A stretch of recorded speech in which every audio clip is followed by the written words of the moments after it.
Hello friends, இன்னைக்கு நம்ம வந்து மீன் குழம்பு எப்படி வைக்கணும்னு பார்க்க போகிறோம்.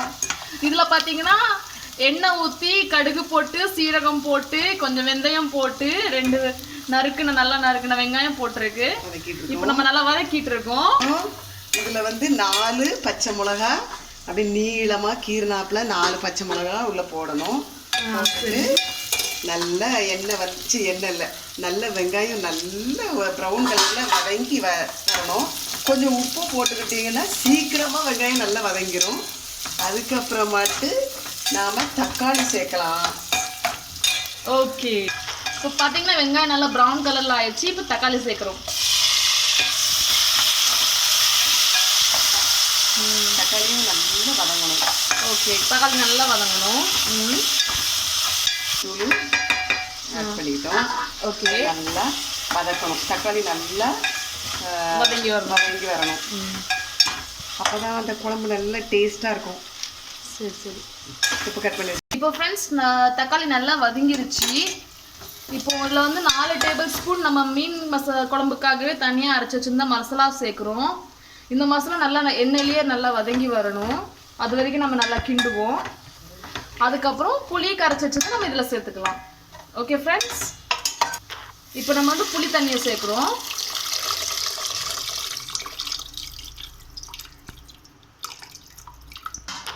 ஸோ ஃப்ரெண்ட்ஸ், புளியை கரைச்சி ஊற்றின பிறகு பாருங்கள் நல்லா ப்ரைட்டாக இருக்குது கலராக.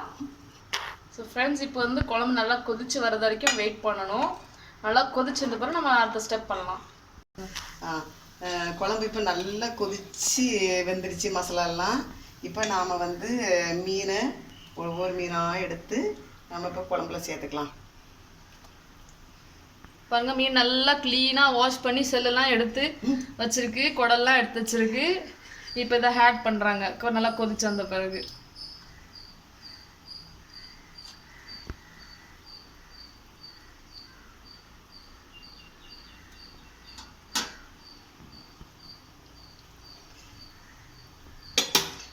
கொஞ்சம் பூண்டு ஒன்று பாதிமா.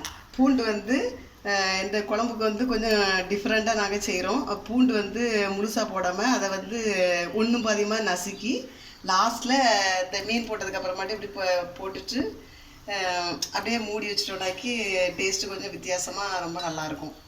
எல்லா மீன் குழம்பையை விட இது கொஞ்சம் டிஃப்ரெண்ட்டான டேஸ்ட் கொடுக்கும். கொஞ்சம் கருவேப்பிலையும் அப்படியே தூவி விட்டுருங்க மேலே. கொத்தமல்லி தழை எங்கிட்ட இல்லை, மல்லித்தலை இருந்தால் மல்லித்தலையும் போட்டுடுங்க. ஓகே, இது வந்து கார்னிஷ்காக போட்டிருக்க அப்படி. ஓகே, இப்போ பாருங்கள், மீன் குழம்பு நல்லா ரெடி ஆகிடுச்சு. எண்ணெய் மிதக்க ஆரம்பிச்சிட்டு இப்போ நீங்கள் ஆஃப் பண்ணிட்டீங்கன்னா நல்லா கரெக்டாக இருக்கும். இதுதான் கரெக்டான பர்ஃபெக்ட் இது. ஆமாம், ஓகே, கன்சிஸ்டன்சி. ஓகே, ஸோ என்னோட செஃப் யாருன்னு நம்ம பார்த்துக்கலாம். இது என்னோட அக்கா. ஸோ ஃப்ரெண்ட்ஸ், இப்போ நம்ம மீன் பொரியல் பார்க்க போகிறோம். பேனை வந்து நம்ம வச்சு இது கல்லில் நல்லா சூடு பண்ணியாச்சு பேனை. அதில் லைட்டாக நம்ம எண்ணெய் ஊற்றிக்கிறோம். எண்ணெய் ஊற்றி எல்லா பக்கமும் சுற்றி விட்டுக்கிறோம். ஸோ ஃப்ரெண்ட்ஸ், இது வந்து துப்பால மீன். இந்த மீனில் நம்ம இப்போ பார்த்தோன்னா நல்லா கழுவி இதில் வந்து மஞ்சள் தூள், மிளகாத்தூள் அதாவது வத்தல் தூள், வேறு உப்பு, கொஞ்சமாக பெப்பர் பவுடர் 3 நல்லா கலந்து மிக்ஸ் பண்ணி வச்சுருக்கோம். இதை நம்ம இப்போ பேனில் சேர்க்கலாம்.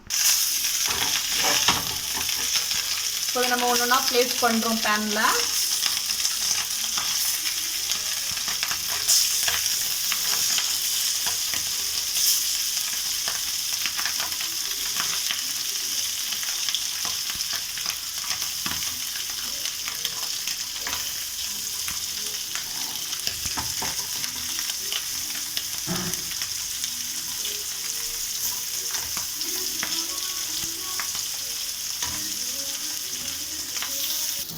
ஸோ ஃப்ரெண்ட்ஸ், இப்போ மீன் வந்து ஒரு பக்கம் வெந்துருச்சு.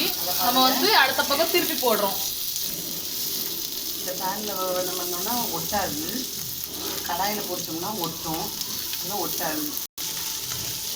ஸோ ஒன்றா எல்லாத்தையும் நம்ம திருப்பி போட்டாச்சு.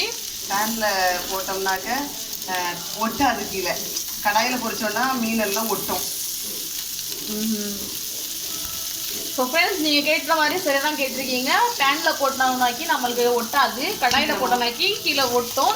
இப்படின்னா சீக்கிரமாக வேகையும் செய்யும், வேலையும் சீக்கிரமாக முடியும். வேலையும் சீக்கிரமாக முடியுமா ஃப்ரெண்ட்ஸ்?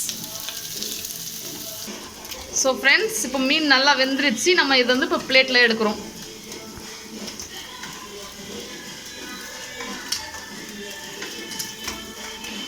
ஸோ ஃப்ரெண்ட்ஸ் இன்றைக்குள்ள லஞ்ச் ரெடி ஆயிடுச்சு. ரைஸ், மீன் குழம்பு, பொரிச்ச மீன். ஸோ இன்றைக்குள்ள லஞ்ச் ரெடி ஆயிடுச்சு.